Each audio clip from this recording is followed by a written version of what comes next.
Welcome to episode 21 of the Willpower Podcast. My guest today is Joe Hahn. Joe is a climber, an entrepreneur, a former salesperson, a coach, a facilitator, a teacher. He wears many hats. Today, the conversation with Joe went in all areas. One that I found very interesting was the distinction between teaching, coaching, and facilitating. Joe has a lot of cool ideas around community, fitting in, finding a place, and being alone, and being okay with it. Enjoy.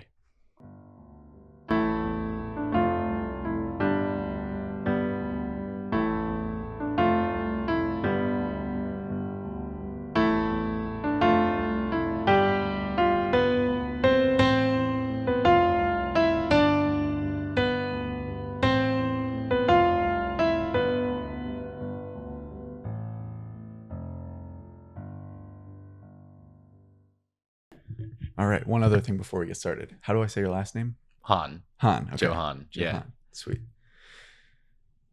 All right. What Cool. makes a good teacher? What makes a good teacher? Ooh. I guess what makes a good teacher is kind of similar to just what makes a good person. Like empathy is the first thing that comes to mind. I mean, a teacher's role is not just to sit there and deliver content. A teacher's role is to help people understand something and learn something.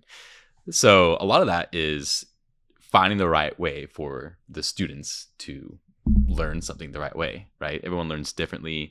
Some people might learn from a lecture and study notes. Other people need to be engaged in different ways. So I guess being able to have that empathy and extend that, that's the start of being a good teacher. Right.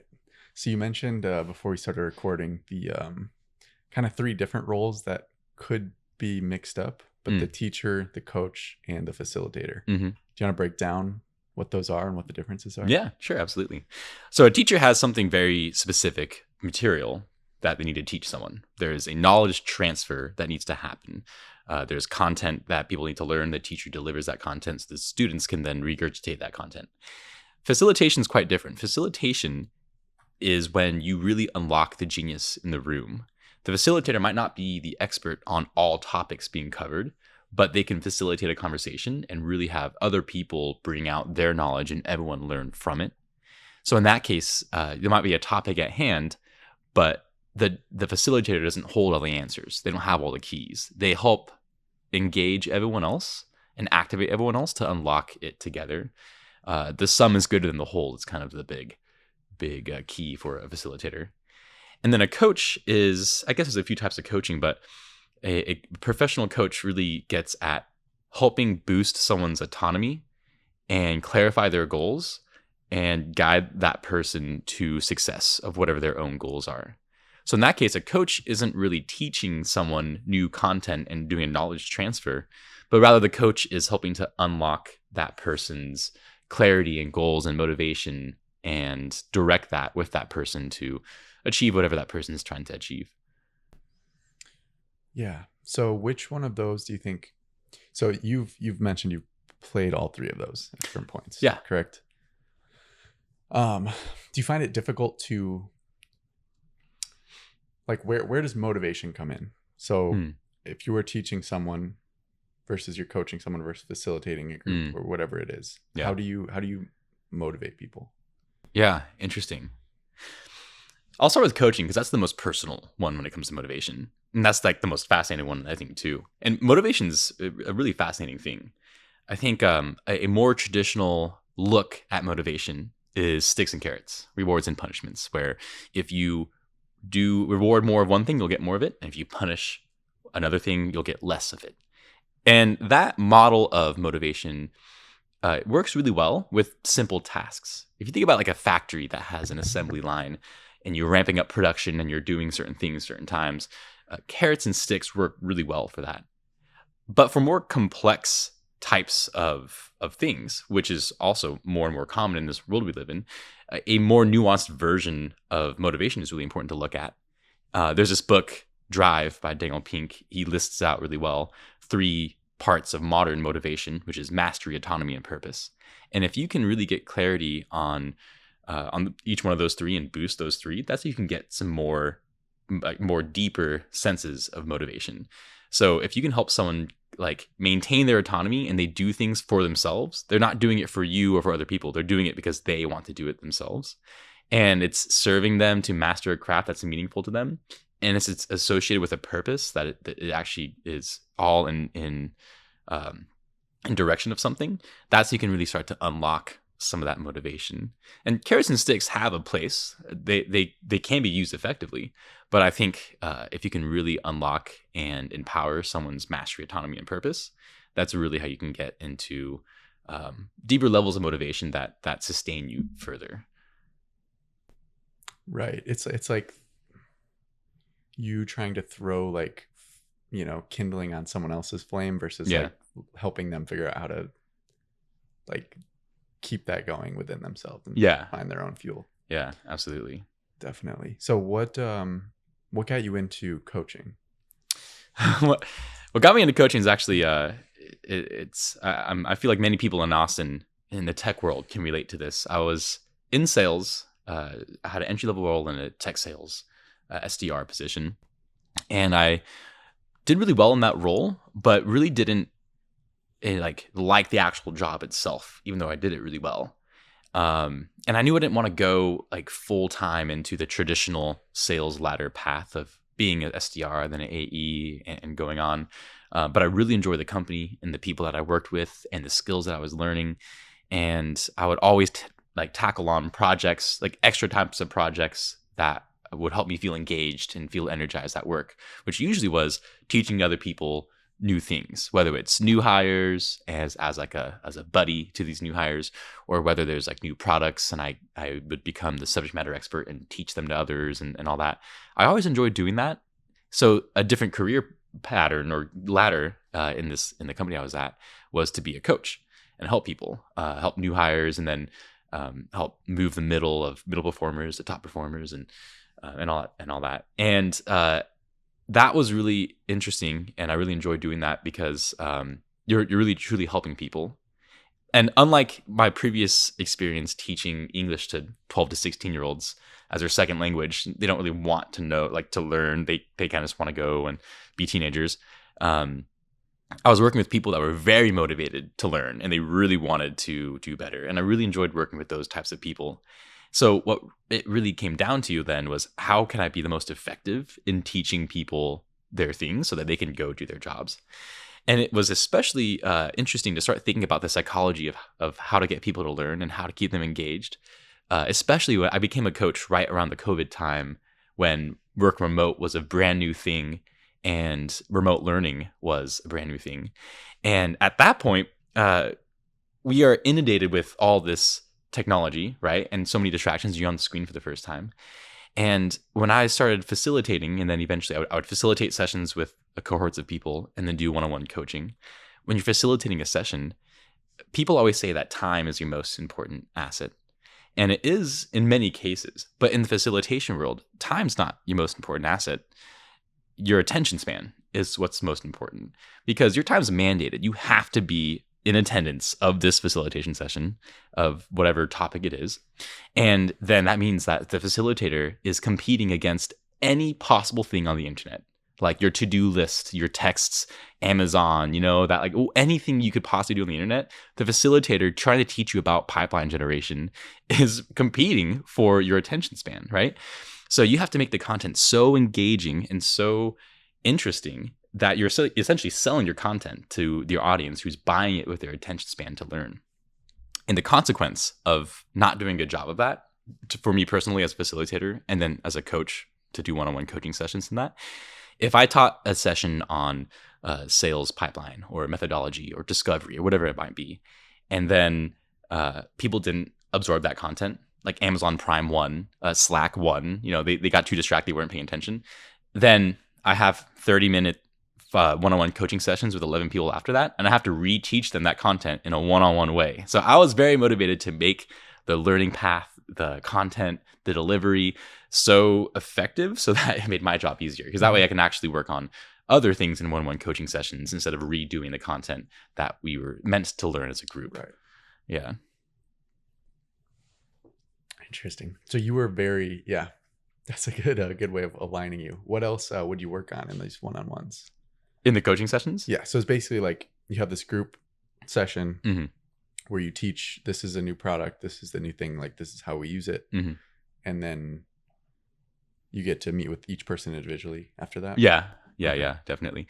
So in the specific niche of coaching that I was doing back in this time, it was sales coaching, which is quite different than business coaching or life coaching or sports coaching, I guess.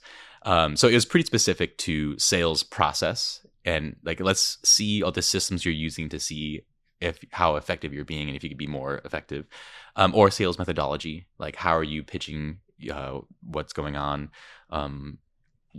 pretty technical stuff like talk listen ratio and those kinds of things. So pretty specific sales things is what I was coaching. But kind of beneath all that is a really cool distinction of what it means to be a coach versus a manager. Because I feel like the specific role I was in was half management, but really like fully about the person and their development.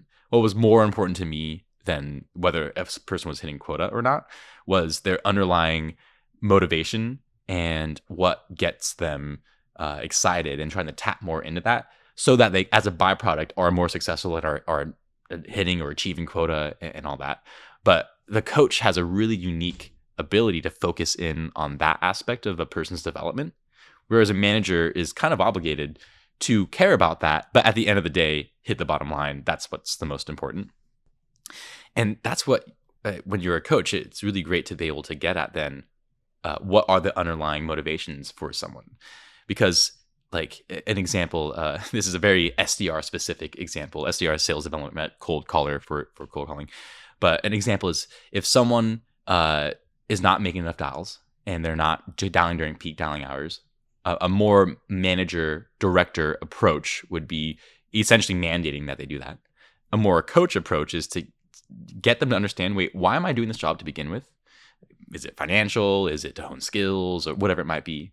And okay, that's my overarching goal. Like, that's why I'm doing this job. What's going to make me the most successful in this job, the most efficiently? Okay, it might be like calling during the times that are most effective to call. Okay, when am I calling?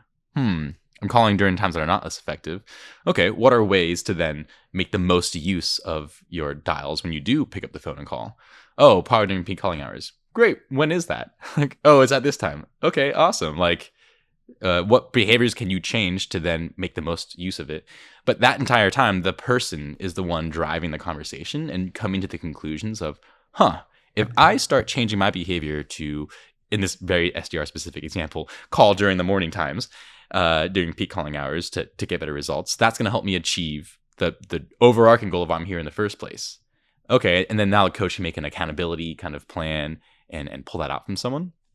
But in that case, the whole entire time, the big emphasis is the coach is empowering individuals' autonomy and strengthening it and directing it and clarifying it in a way that's going to help that person achieve their goals.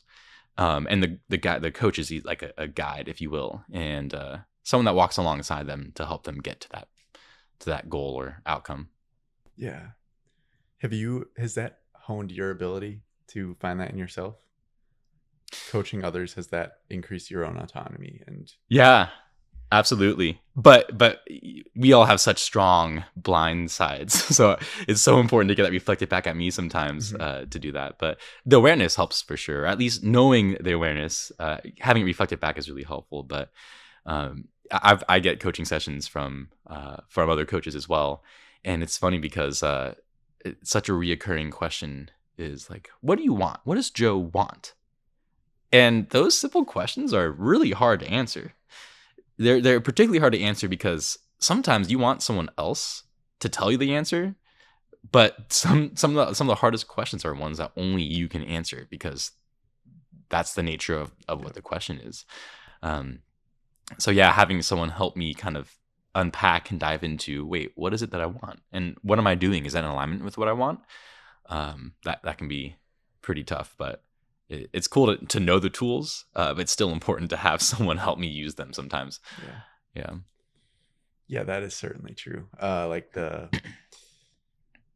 used to help a friend with his dating coaching business, Mm. and that was always something that would come up. Would be like he would ask me a question about his dating life, Mm. and it was like, and then he would realize like, oh, dude, if someone else asked me this question, I know exactly what I would tell them. But Yeah. for some reason, when it's me, like it feels different. Yeah. Like you don't see everything. Yeah. Just earlier this week, I was signing up for this program, this education program, and it essentially was asking for a scholarship.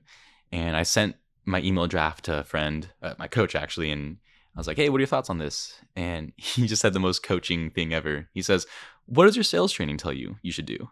And I was like, "Oh, I should cut it in half, and I should change the ask to be this." And he's like, "There you go." And I was like, why didn't I think about that? Like, obviously, right? If I was in the helper position, the answer could be so obvious, but so often when you're in that position yourself, there's just for some reason these blind spots or whatever it is. Yeah, it's like I think part of it is like protection mechanisms. Yeah. Where like you for me, I like to pretend that everything is perfect. Mm. And so then if I look at it myself, I'm like, yeah, I did that good. Like Yeah. I'm good here. But as soon as you like shine light on it by someone else coming Yeah. in and seeing it just objectively, this is how it is. Yeah. Then yeah. Then you're like, okay, yeah, that makes perfect sense. Of course Yeah. I should have done that. Yeah. Yeah. Have you had periods of like burnout in the past, or like just where you just were not motivated at all? Oh yeah. I mean, I'm sure we all go through Mhm. things like that. What comes to mind when that happens? Let me try to think about that. Areas of burnout. Yeah, I mean, this isn't really burnout, but I definitely get there's so many interests that I want to do and so many things to get involved in, ways to apply a skill set or whatever it is.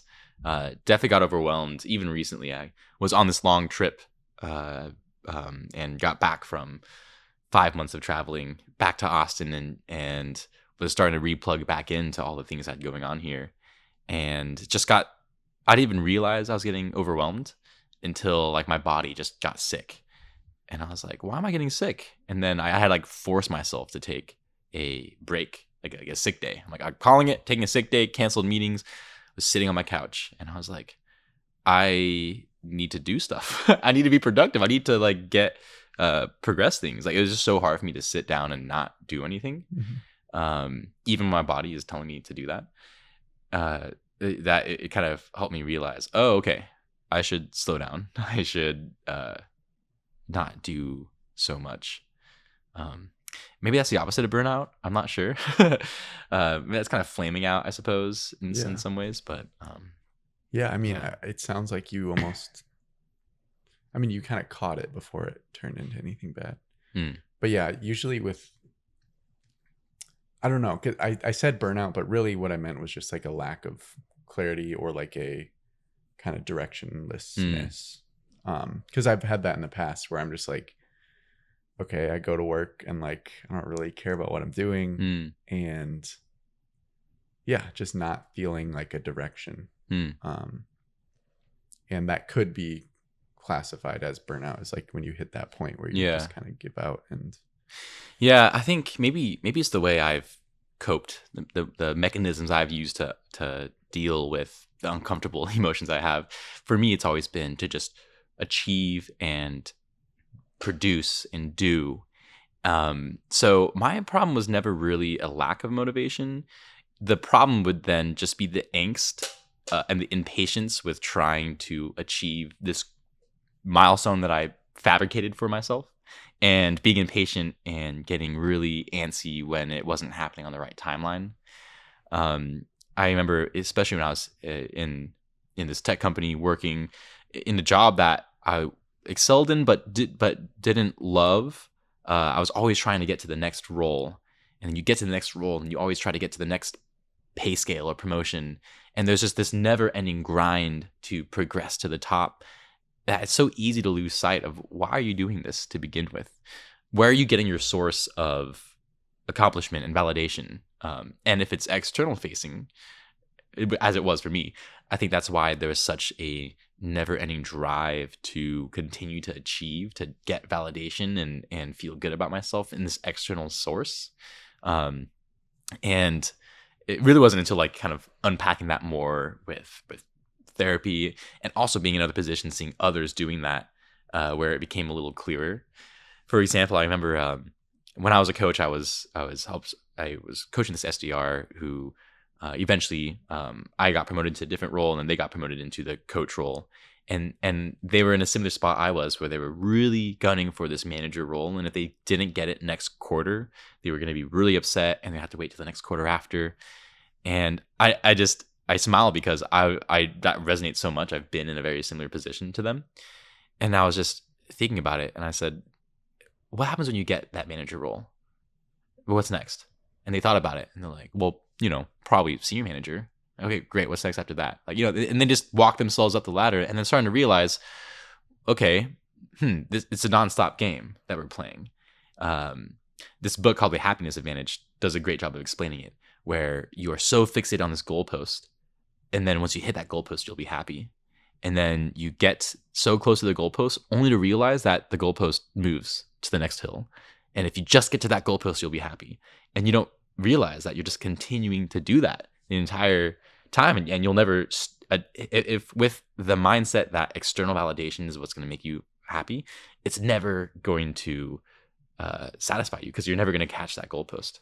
It's another way of essentially the myth of Sisyphus, right? When he's pushing this boulder up the hill, he's cursed by the Greek gods to do that for eternity. He pushes up the hill and rolls down the next hill, and he has to do that.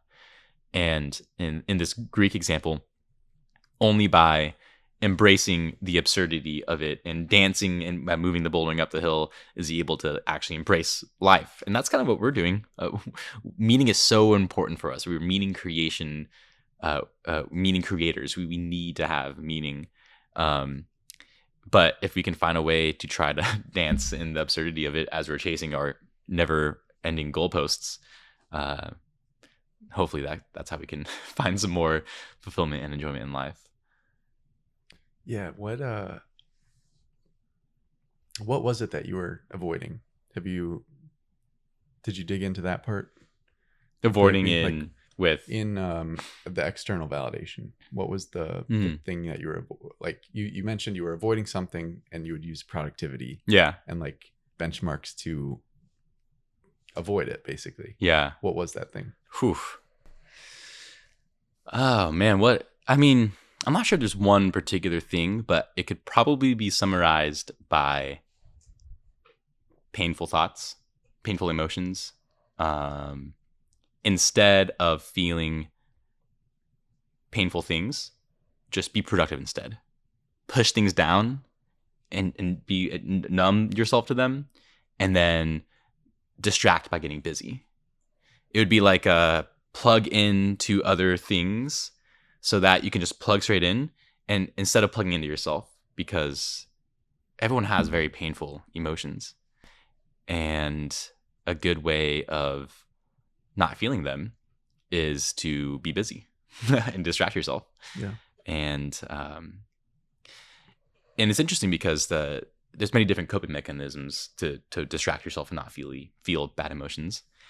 It just turns out that being productive and being busy can be very rewarding externally. Rewarding with money and with accolades and with maybe work advancements or whatever. And it's encouraged too. That's the other thing. What was that? It's encouraged. It's encouraged. Yeah. Absolutely. Like no one thinks you have a problem. They're like, oh, right, great, you're doing. Oh, he's producing. Work. He's doing good, which feeds into the great external validation, which will never be enough, right? Yeah. So I'm not sure if there's like one thing I can pinpoint to, other than just kind of unpleasant, painful emotions that kind of help. Instead of feeling them, you can just be productive and busy. Yeah. Which I'm not advocating for. I'm saying that's right. That's just the way that, like, naturally that is. Yeah, we try to avoid when we feel scary things come up. Yeah. So I'm guessing, have you gotten to the point now where you are more comfortable feeling things, and or where are you on that arc? Oh man. Yes and no. I mean, yes, I've gotten much more comfortable with being more with myself and my feelings. Therapy has been a huge part in understanding and being aware of that. Internal family systems as a like mental model that is really explored in therapy has been really interesting to kind of understand that. But so quickly I'm going to find myself explaining in my head all these tools and things to try to feel down here. But there's such a difference. There's such a separation between like mental and feeling, I think. So I think I've gotten more aware and have gotten more mindful about experiencing these, more emotions, but it'll be a never ending kind of journey to do that, to understand more and feel more. Yeah, definitely. Again, like it's a built-in pattern. Yeah. Like if you spend your whole life living this way, because I definitely know I have that similar thing. I'll like, there are times where I'm like, I get bad news and then I like want to eat immediately. Yeah. It's like a subconscious thing. I'm Yeah. just like, oh, some food would be good right now. Yeah. And it's totally an avoidance. What I have found in feeling in the experience of like, okay, I noticed something. So I had earlier this week, I had a rejection for a job I was in the interview process for. And immediately I felt that. I was like, let me distract myself. Let me pull up like something. Let me work on something. And I had to stop myself and be like, no, like we're going to feel this. Yeah. And I closed my eyes and I just sat with like, this is what rejection feels like. Yeah.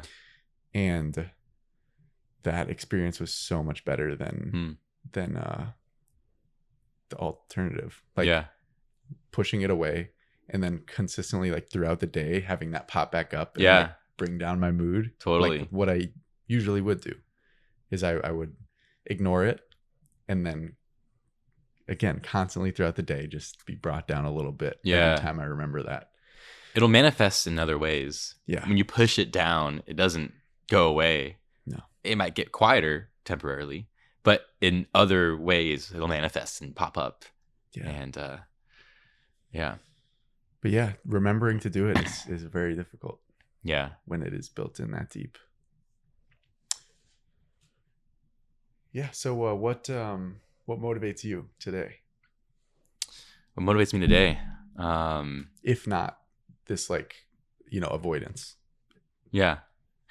I think I've gotten a lot clearer on something that really excites me. This big opportunity to build a business that's an expression of myself that is meaningful and then improves people's lives and allows me to tap into my gifts and use them and leverage them and develop them and work with other inspiring people. And it's happening. It's working. So it's exciting to continue to progress that. So that's what's been motivating me. I've been feeling a very big wave of energy and motivation in that. And it's also been really cool to have people and coaches that are involved in this business help provide me with like guidance and help me realize and remember certain things that really light me up and point out other things that are draining and see how we could continue to calibrate that to have more and more things that light me up. And the things that are draining, can you outsource that? Do you have to do that? Sometimes the answer is yes, you have to do that. And sometimes you just have to find a way to make that happen. But often the answer is not, you might not have to do it, or you can offload it to someone else or delegate or whatever it might be. Yeah, definitely. That is one of the nicest things I've ever experienced is like, oh, I can pay someone to do this thing. Yeah. And like, I just don't have to think about it anymore. It's a different mindset. There's a few growing up moments in life. The first one was when I was in college, and I didn't really start drinking until I got to college. And you party, and upperclassmen year of college. I remember being like, I want a beer right now, but I don't want a shitty beer. And I was like, wow, I'm growing up. Look at that. Another growing up moment was when getting the mail was stopped being fun because it's just mainly bills. That's another growing up moment. And then the growing up moment we're talking about here, I lost my train of thought actually in mail. What were we just talking about? Delegating. Delegating, yes. But another growing up moment was I was buying airplane tickets to somewhere, and this one ticket, like probably Spirit Airlines or something, was like $40 cheaper and much, much longer. It's Spirit Airlines. And I remember just like being like, oh, I really don't want to, like, I was griping about having to do this. My brother was like, we're adults now. You can buy the more expensive airplane ticket. And I was like, oh yeah, I can do that. Yeah, like $40 is worth being able to sleep until 8 instead of waking up at 4. So I mean, I guess just being at that point where you can outsource and spend money to have people do things for you instead of having this mentality that you have to do everything yourself. It's pretty liberating to be like, oh yeah, I don't have to do everything myself. Yeah, that is huge for sure. Okay, let's talk about health and fitness. So Yeah, I know you do a lot of climbing, Mhm. and so I'm curious. You could either go specifically into climbing or just talk about health and fitness in general, what role it plays in your life. Oh, What do you okay. think about it. Well, I'll definitely dive straight into climbing because that's fitness for me. Um, I have so much respect for people that view fitness as this strict discipline to push themselves through doing uncomfortable things and have the discipline to do that consistently and have very measurable, tangible outcomes because of it, whether it's a better time, it's more weight. Like, I'm so impressed by those people that view fitness that way. And that just doesn't work for how I operate. I want to do something for the enjoyment and sake of doing it. And as a byproduct, get really fit from it. Fantastic. And climbing is that for me. I remember I first got into climbing junior year of college. I had this really, really fun summer job. I was working on these catamarans out on Maui, and we were bringing people bringing tourists to different islands. And my role was a deckhand, which is a combination of all the odd jobs. I cleaned the boats. I was a storyteller. I was a snorkel instructor, bartender, waiter, just all the grunt work of what goes on in a boat. And I was just living my best life, really active. It was always moving around and doing stuff, and just felt really good. And then I went back to school in Richmond, Virginia, and it was wintertime. It was getting cold, and I was like freezing. And the thought of just going into a gym and lifting something up and putting it back down, and then doing that 8 times, and then increasing weight, and then doing that 8 more times, that just seemed it would take so much discipline for me to go do that consistently. There's had to be a better way for me to stay fit. And there were some people tabling in the commons to go climbing at the local gym, and I went, and it was just fun. At the like just pure fun. You're moving around and just enjoying movement. And so I kept going back, and that's how I got into climbing. But the beautiful part about climbing is you start to realize that it is even more so almost a mental game as it is a physical game. When you talk to people that don't climb, they're always like, "Oh, I'm scared of heights and I'm not strong enough." That's almost always what people say. But it's not about being super physically strong as it is being mentally strong. There's a trope: little kids in the climbing gym that are part of like the youth teams. They're tiny little kids, and they'll float up these routes like it's so easy. And then these really massive, like really strong people will really struggle. It's not all about strength, like pure strength. It's about like body movement and your positioning and your mental toughness and not giving up mentally before physically. And it's really cool to start to experience those two sides of things, about how one small adjustment in your hips can make a move feel so much easier, for all these lists of really technical body explanations of why. And something that's fascinating for me right now that I'm working on is I will give up physically, or I'll give up mentally on a rock climbing problem far before I give up physically. And an example of what that could look like, I remember I was getting coached, individual coaching from someone at one of the gyms here, and I was doing this dyno move. Dyno is dynamic, so you launch yourself, you generate momentum, and you launch yourself to another move. And I remember I was going for it and hitting the move and falling. And I thought I was trying hard. And my coach was like, "You're not trying." And I was like, "What are you talking about? I'm not trying. I'm launching myself, hitting this, and you're trying." And she's like, "You're not trying hard enough. Like you're not actually fully committing." And I tried it again, and she's like, "You're still not committing." And I was like, "What are you talking about?" And she says, "If you were committing, this is how you would fall." And she broke it down for me. Like, if you were committing, you would hit it this way, which means your body would rotate like left, and that would make you fall this way, which means that your body would be tilted and you'd fall. And I was like, "Oh wow, like you're objectively right." Like you just proved objectively that I wasn't trying hard enough. And that was such a fascinating example of, like, mentally I thought I was trying at least hard enough, or physically I thought I was, and I was telling myself that I was, but I was just shown scientifically that I wasn't trying nearly as hard as I could or should to do the route. And so I pushed through it, and I didn't get it that session, but I came back later on and I was able to do it. And that's just such a fascinating example of something like rock climbing that engages your mind and your body in a really cool way. So I can go on about climbing forever. I just think it's a fascinating physical fitness experience to engage in.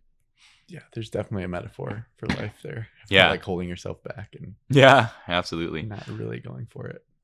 Have you do you experience that at all? This like fear of success, almost like fear of going for it, or do you just go for it in life? I feel like we all have variations of what that looks like.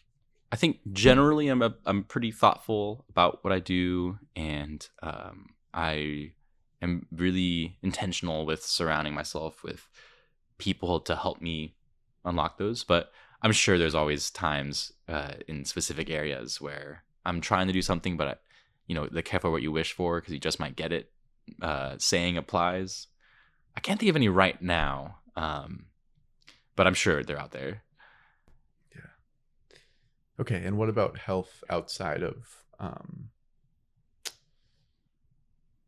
climbing? Just general diet or things that make you feel good. How do you think about it? Just drink a lot of water.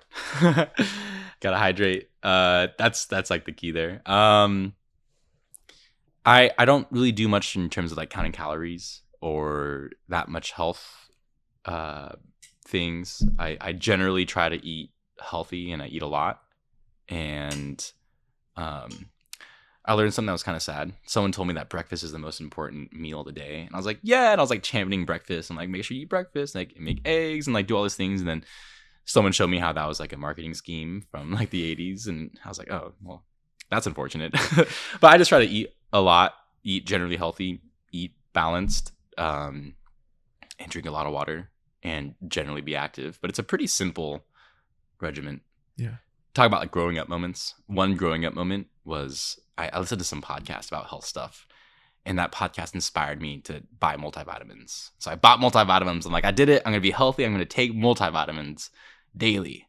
And I took it the first day, and then I just it didn't stick. So try to take vitamins, but no, I don't have any revolutionary health fitness things other than just be conscious about what you eat. Try to eat a good amount and burn it off, and drink a lot of water. So nothing groundbreaking there. Yeah. I don't, I mean, first of all, like it can be super simple. I think.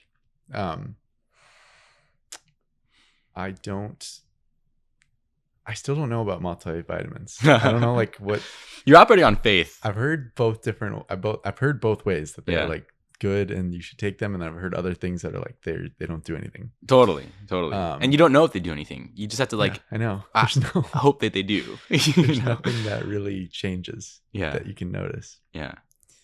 I did think about kind of an example about careful what you wish for, and it's kind of getting at like I've noticed a pattern with myself, learned a pattern of achievement. That's I try to get external validation through achieving things to get a sense of worth. And once you start to see that pattern, hopefully you can start to catch ways where that you're still doing that pattern, and then you can change. And an example of that is this climbing team that I formed 2 years ago now, where I really wanted to be part of a team of other adults that got coaching to get better at climbing. and have a camaraderie, team camaraderie to get better with each other and travel and climb. And a lot of that was because a lot of my friends would climb, but it was never their primary thing that they like to do. So I would try to get them to come climbing with me, and sometimes they would, and often I want them to be there when they want to be there, and we climb. And I eventually want to get people that were climbing, that were as stoked to climb as I was, and get coaching to get better. So we formed this team, and I was getting so much enjoyment and fulfillment from it. Met some really cool people. A lot of them are still back on our team. We're on our 4th season right now, and I learned so much through coaching. I was able to travel a bunch. And then my productive oriented mind is like, we got to grow, we got to scale, we can have more teams, we can grow this across the nation, we can have leagues of adult training teams all over the US. And then I was thinking about it and like starting to plan it out and thinking about it, and I caught myself being like, wait a second, what does that do for me? Like if I did achieve that, what would happen?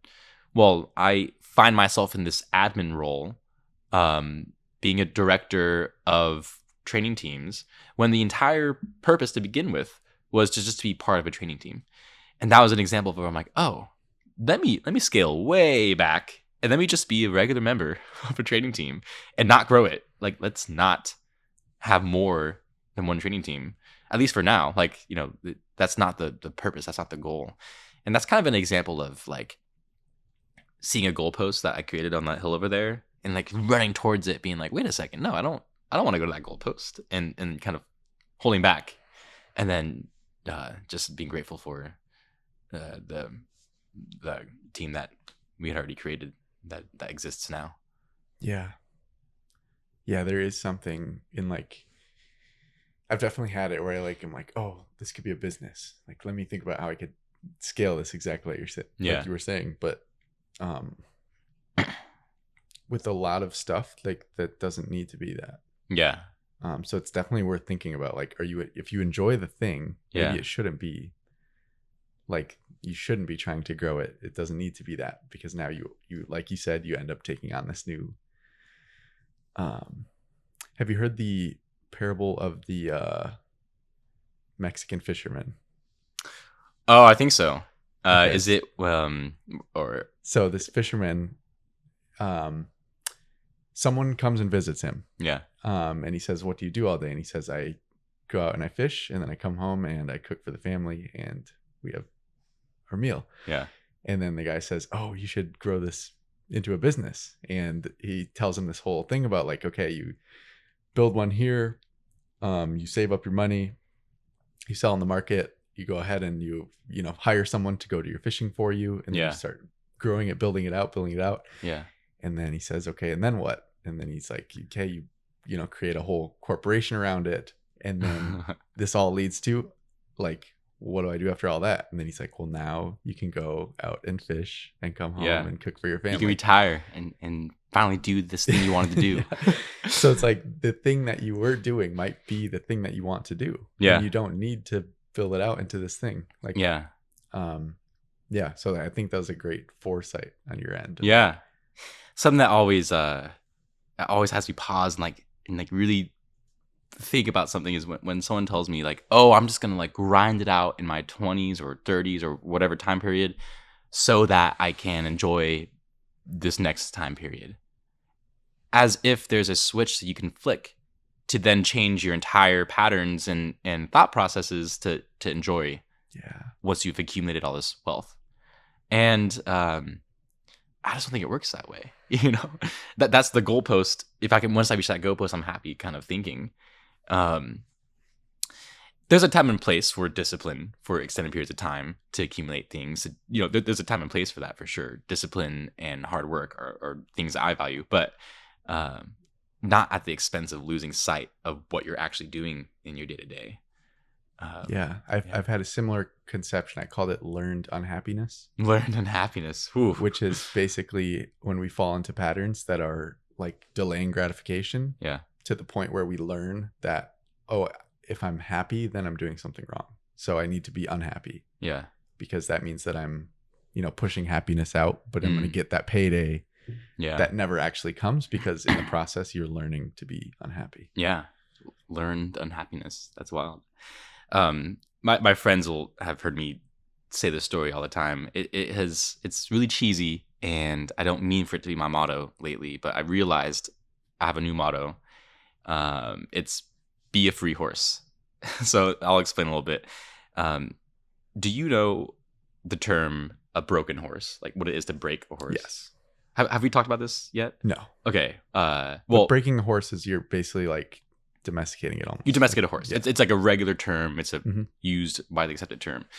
The way people would do this the settlers, or even now, they take a wild horse and they put the mane or whatever the horse part on it, and they stake it to the middle of a corral and they whip it, and it runs around in circles and runs around in circles and runs around in circles until it breaks. Its spirit breaks and it gives up.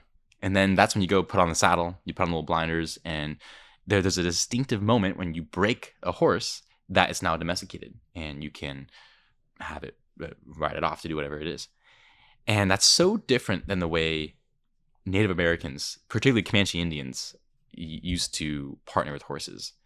There were wild horses roaming all around, and they would befriend the horse. They would earn the horse's trust and eventually partner with the horse and ride off bareback. And they were known to just dominate this region of the world for centuries on horseback. And horseback was their big currency for doing that.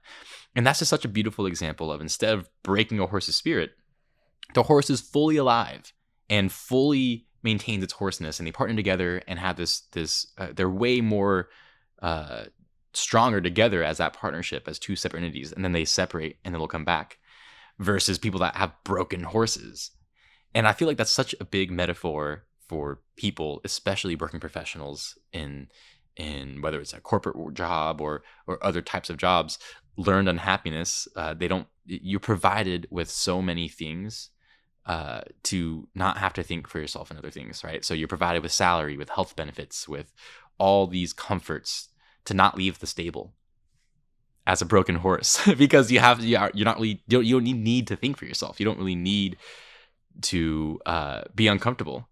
So instead, like what I was doing, you just be really productive and you seek that validation and get caught in this chasing the goalpost kind of mentality.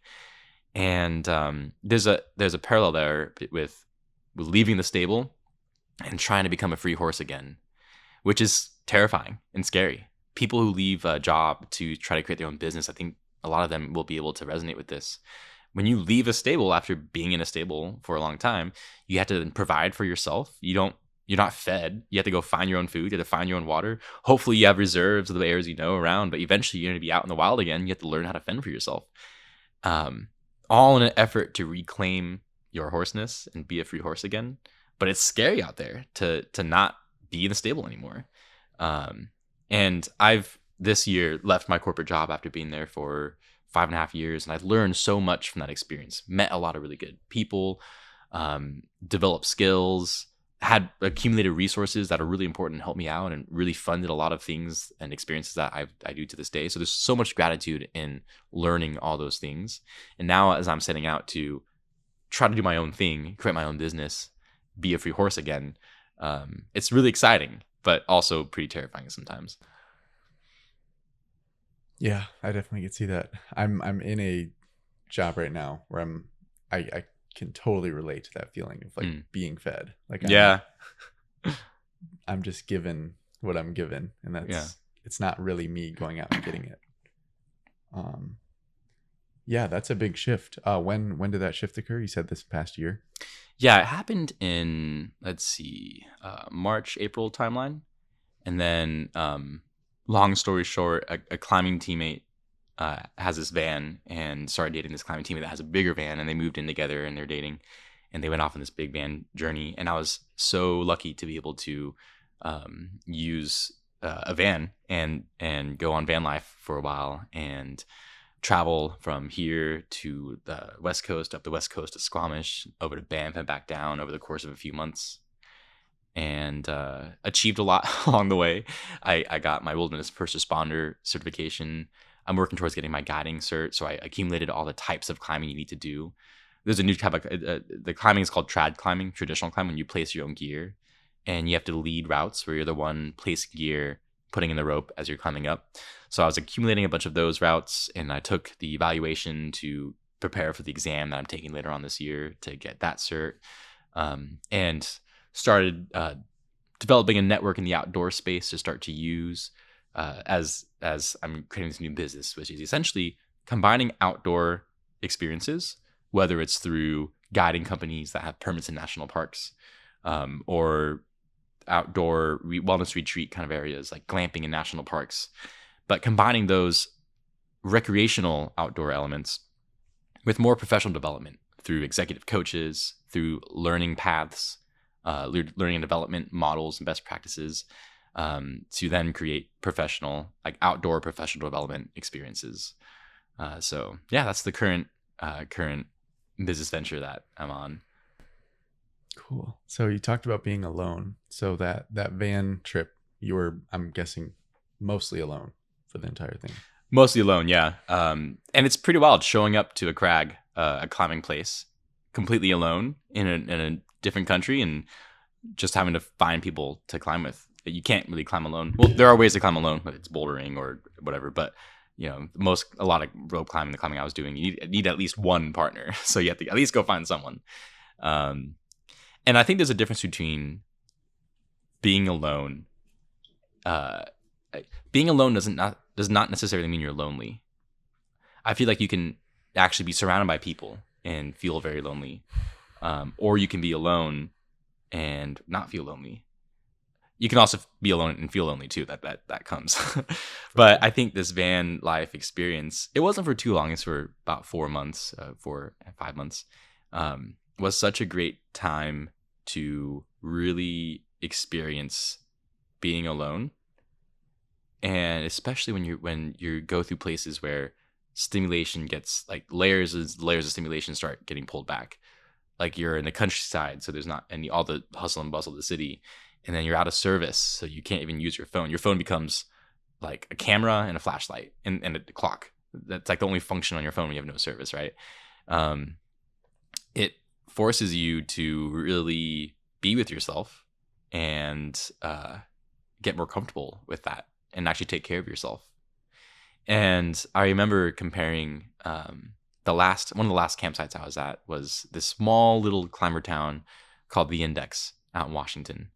And you pull up to this, just in the outskirts of this tiny town, is this campsite, and you just pull in and you walk down to the river, and there's just free camping. So you put up your tent there.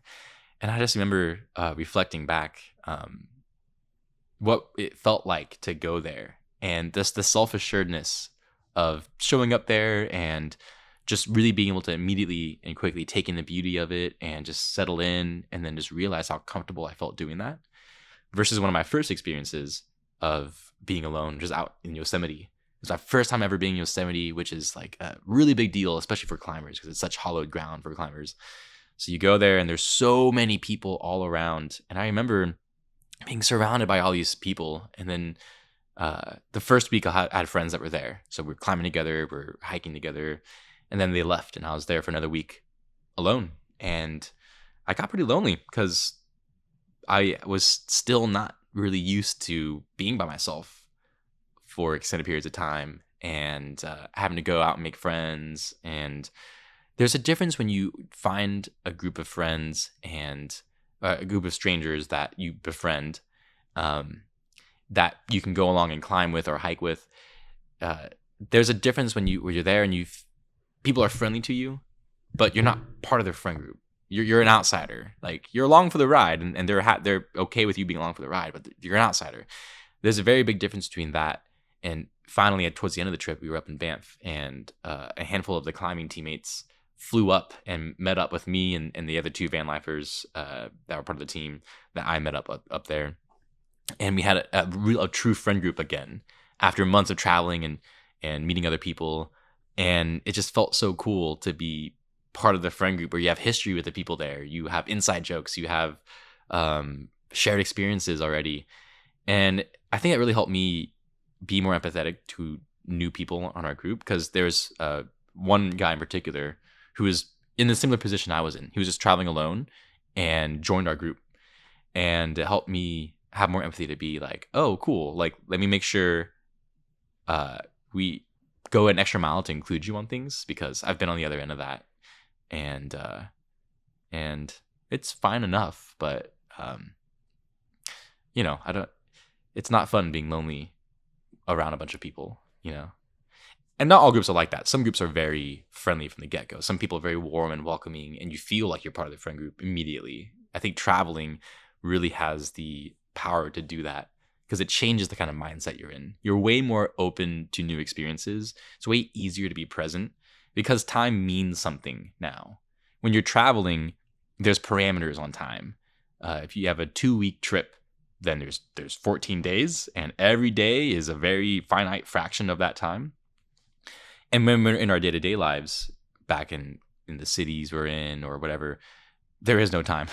Time goes on indefinitely. So it's a day is a day, a weekend's a weekend. It doesn't really matter. And traveling is always so fun because it makes time more finite again, which just makes it a little bit easier to be present and be more aware and in the moment. Yeah, it's like I'm just thinking about how you could like this idea of like thinking on your mortality and like being aware of it. I feel like that could do something similar. But yeah, that's something I never considered. The time bound element. Yeah, traveling. You're like, okay, I have this many days. I need to make the most of this. Yeah. So something that I haven't fully articulated yet or thought out was a really cool experience that I had. That's kind of the opposite of everything I just said, which was such an epic way to end this van life trip I went on. Was my sister graduating PA school out in Hawaii. She's lived there for a little over a decade now. So I was able to fly over to Hawaii and celebrate with her. And usually on trips like that, when you go to some exotic place or any kind of trip, let's say it's a 7-day trip, you're very aware of every day. And usually when you get to the last day or two, you're like kind of ready to go back home. You're like, okay, I've had fun, but like, do you know what I'm talking about? Like when you go on trips and you're like pretty ready to go home, you're very aware of those last few days. When I was out there in Hawaii, it was a really interesting experience where I didn't really feel that, because after living in van life for a while, for months, and kind of just being able to just be present wherever you are, I was able to just kind of be there. And I'm like, oh, today's Tuesday. Great. Like we're going to go to the beach. We're going to spearfish. And I just didn't feel that pressure or angst to get back home. So that was interesting too, like not having time feel so finite, but being more okay with that. But still, I guess in that case, it's being present without having to have those time parameters as like bowling gutter rails to help you stay present. Yeah. When have you failed in the past, and how did you learn from it? Oh man. Failed. I mean, so many times, right? Failing is like there's been times with relationships where like like we preach empathy or patience, and then you reflect on an experience where it's like, oh, I was not empathetic and I was not patient there. And like, there's a lot of small things like that where it's like, oh shit, like I definitely failed there, so like that's the first one that comes to mind. Yeah, I'm sure there's many more, but yeah. What is something you're struggling with right now?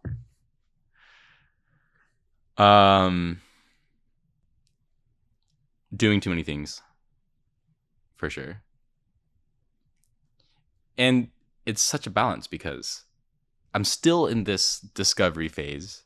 I've kind of coined the rest of this year as my fall semester to learn and to do a bunch, trying to take off pressure to be super focused on one thing at the expense of everything else. I remember watching this documentary, Hero Dreams of Sushi. Have you seen it or heard about it? It's essentially this Japanese sushi master whose entire life is dedicated towards the art and craft of sushi. And it's just so like everything he does day in, day out is just refining this scientific process of making the perfect rice every time, buying and preparing the perfect things. And I remember watching that, and it's supposed to be inspirational. Like, wow, like look what you can do when you can master your craft.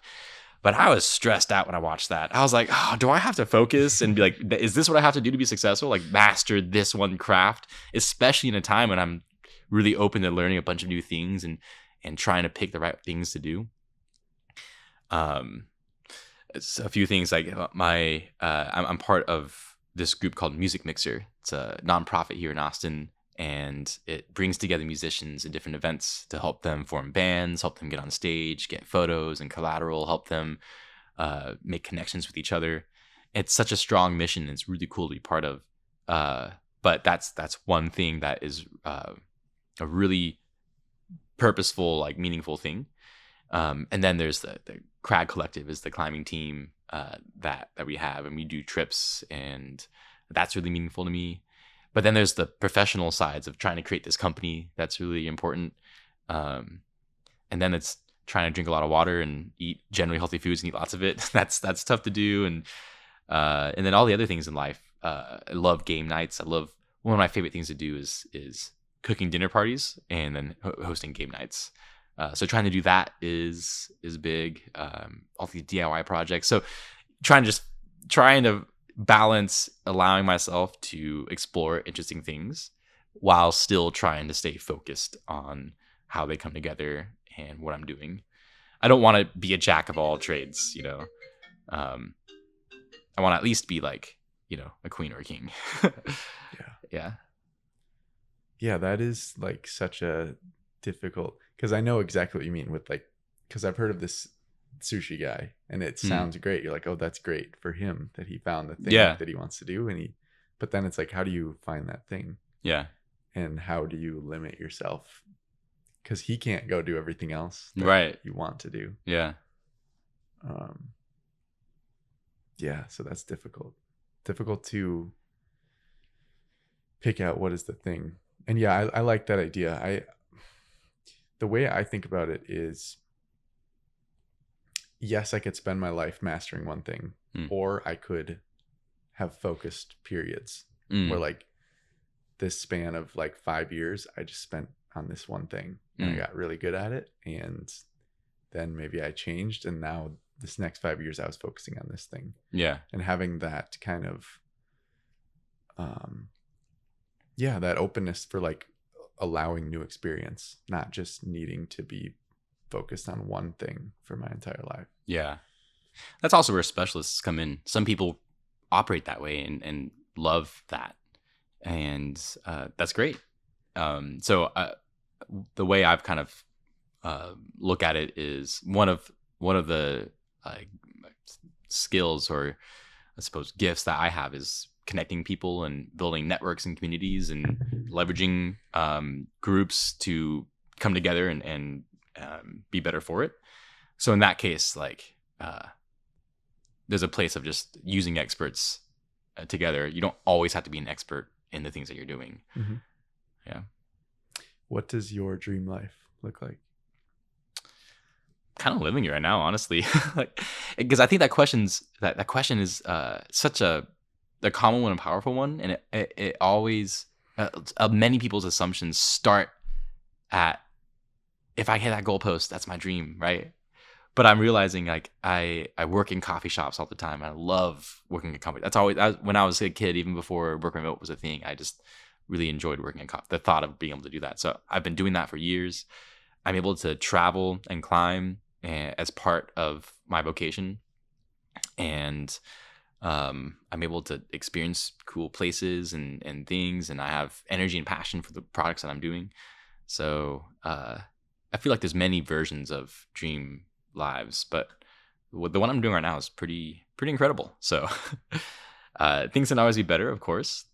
So many things can always be worse, but this is a pretty great version of a dream life. Yeah, that's like understanding that part of it is that you have to always be seeking something. Like you're never just there. Right.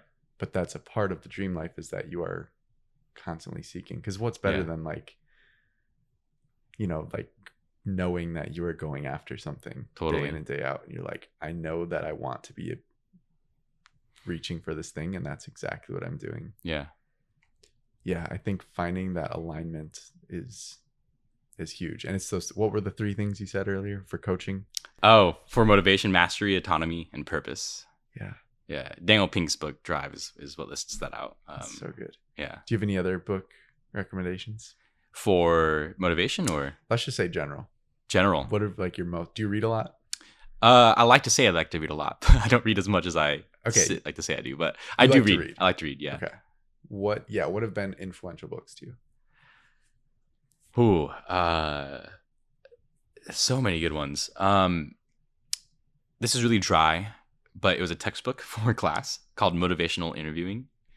And that was fundamental in helping me shape a coaching philosophy of how to help someone coach, or how to help someone change and improve, because it really helps you understand that it's all about the other person's motivation and autonomy.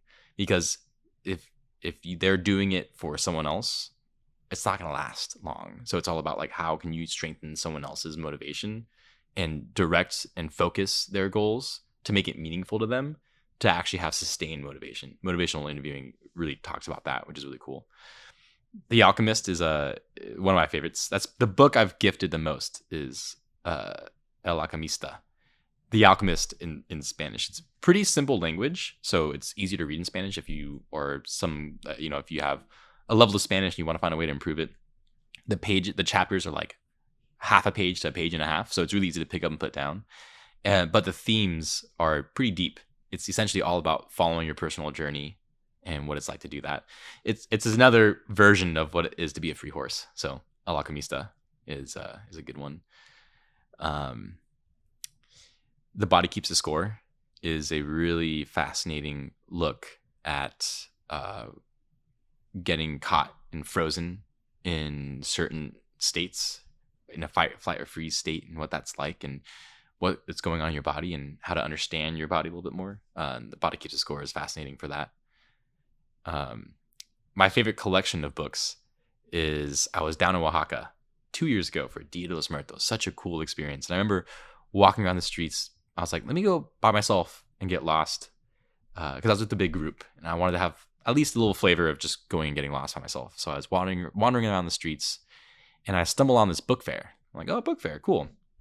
And I walk in and I see that they had manga, which is Japanese, how would you describe, comic strip kind of style image books.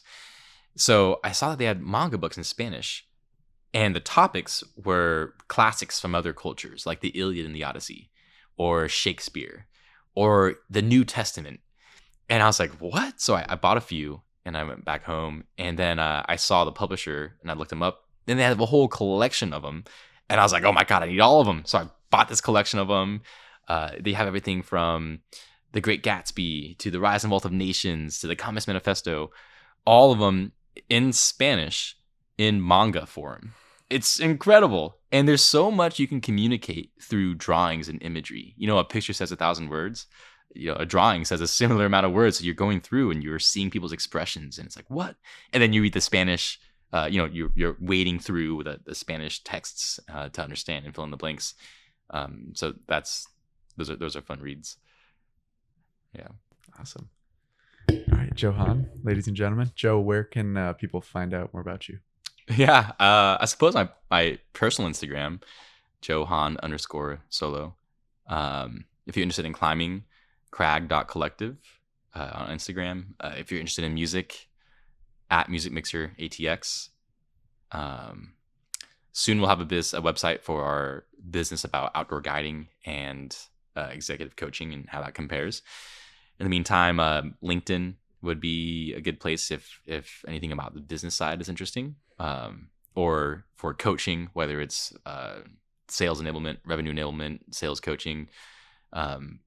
The tasgroupcoaching.com is a website that I'm on. So yeah, lots of different ones there, but honestly, LinkedIn for professional stuff and Instagram for social stuff is probably the best way to go. Sweet. Thank you for coming on. Yeah, thanks for having me. That was really fun.